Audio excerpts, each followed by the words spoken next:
ایک دو مسئلے نماز شب کے سلسلے میں اور خاص کر نماز شفع اور نماز وتر کے سلسلے میں اور ان دونوں نمازوں کی اہمیت کے سلسلے میں آپ کی خدمت میں بیان ہوں گے۔ تو پہلا مسئلہ یہ ہے کہ نماز وتر ایک رکعت ہے جیسا کہ سب کو معلوم ہے، اور اس کے قنوت میں کم از کم 3 بار سبحان اللہ کہنا کافی ہے۔ جس قدر طولانی ہو فضیلت رکھتا ہے، اور کم سے کم 3 بار سبحان اللہ 3 بار تسبیح پڑھے یہ بھی کافی ہے۔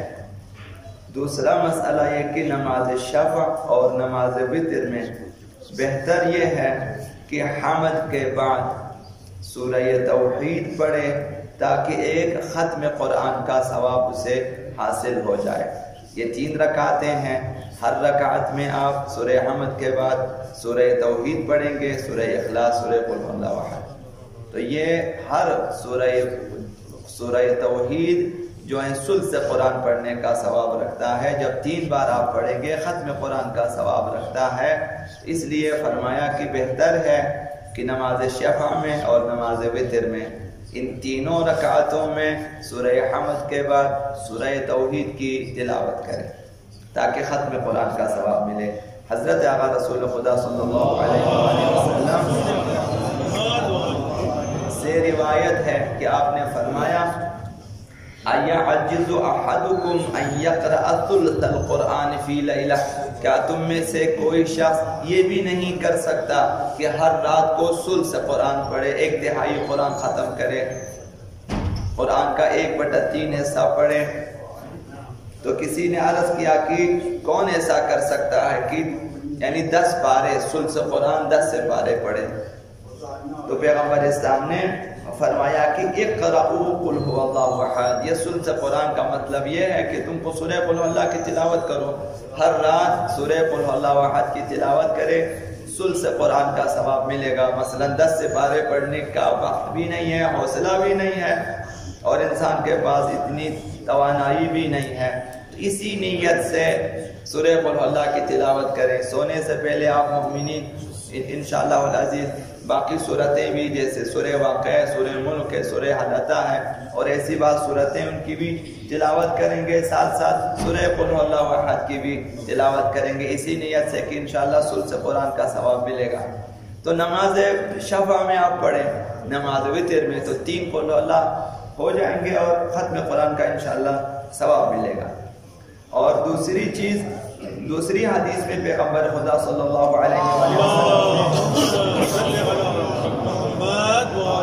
اسی مطلب کو بیان فرمایا، من قرأ قل هو اللہ احد مرۃ فکأنما قرأ ثلث القرآن، جس نے ایک بار سورہ قل هو اللہ احد کی تلاوت کی اس نے گویا 1/3 قرآن پڑھا، یعنی 10 سے پارے پڑھے۔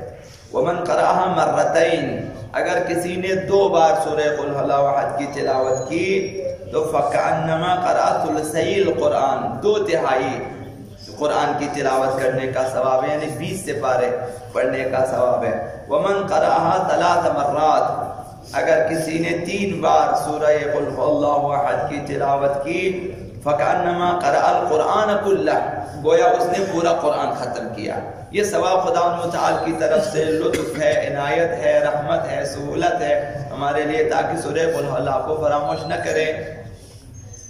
اور یہ کہ آپ کے علم میں ہے اس کی اہمیت کے سلسلے میں کہ بعض اصحاب کے جنازے میں پیغمبر اسلام تشریف لائے، فرشتے آ گئے، جبریل امین آ گئے، ہزاروں فرشتوں نے مشایعت کی۔ پیغمبر اسلام سوال کیا کہ اس کی کس وجہ سے اس کے جنازے میں اس قدر فرشتے اور آپ؟ تو انہوں نے فرمایا کہ یہ اٹھتے بیٹھتے قل اللہ احد کی تلاوت کیا کرتے تھے، اسی وجہ سے۔ تو یہ اس کی فضیلت ہے۔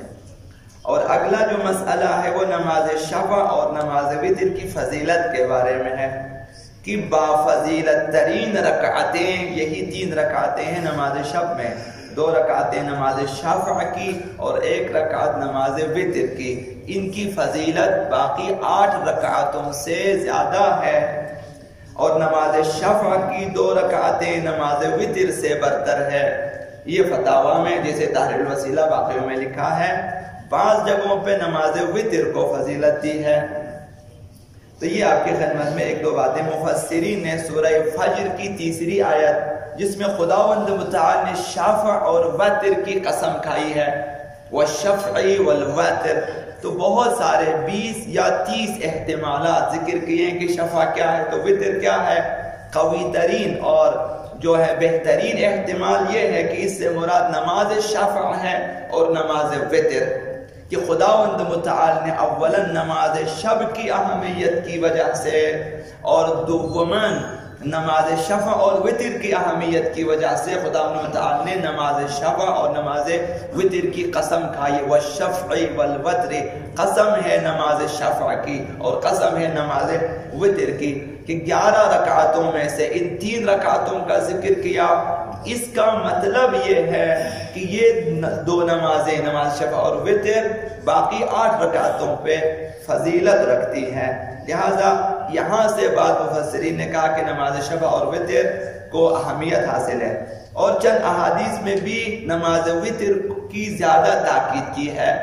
اور نماز وتر میں جو احتمالات ہیں، نماز عشاء کا وتیرہ بھی ہے کہ 1 رکعت نماز نافلہ عشاء وہ بھی، اور وہ جو نماز شب میں شامل ہے نماز وتر وہ بھی ہے۔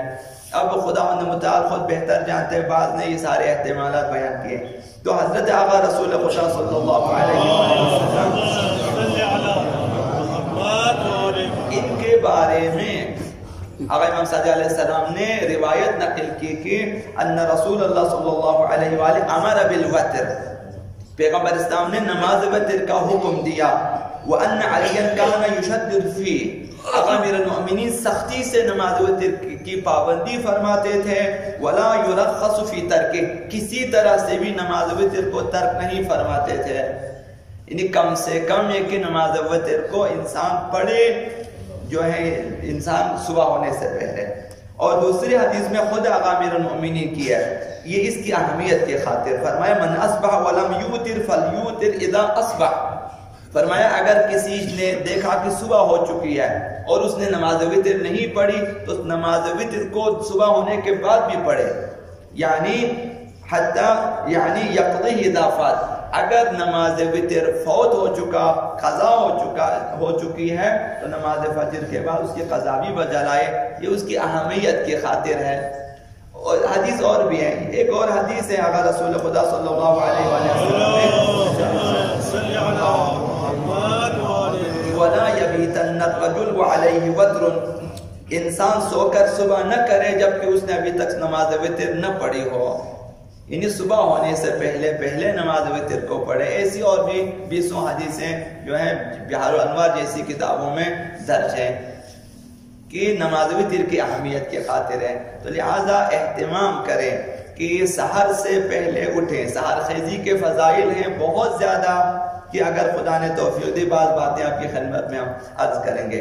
اور دوما نماز شب میں بھی 11 رکعتیں، ان میں بھی اگر 3 رکعتیں، وہ بھی اگر نہ وہ جو نماز وتر ہے اسے ضرور بجا لائیں، تاکہ خداوند متعال ہمیں جو ہے شب زندہ داروں میں شامل فرمائے۔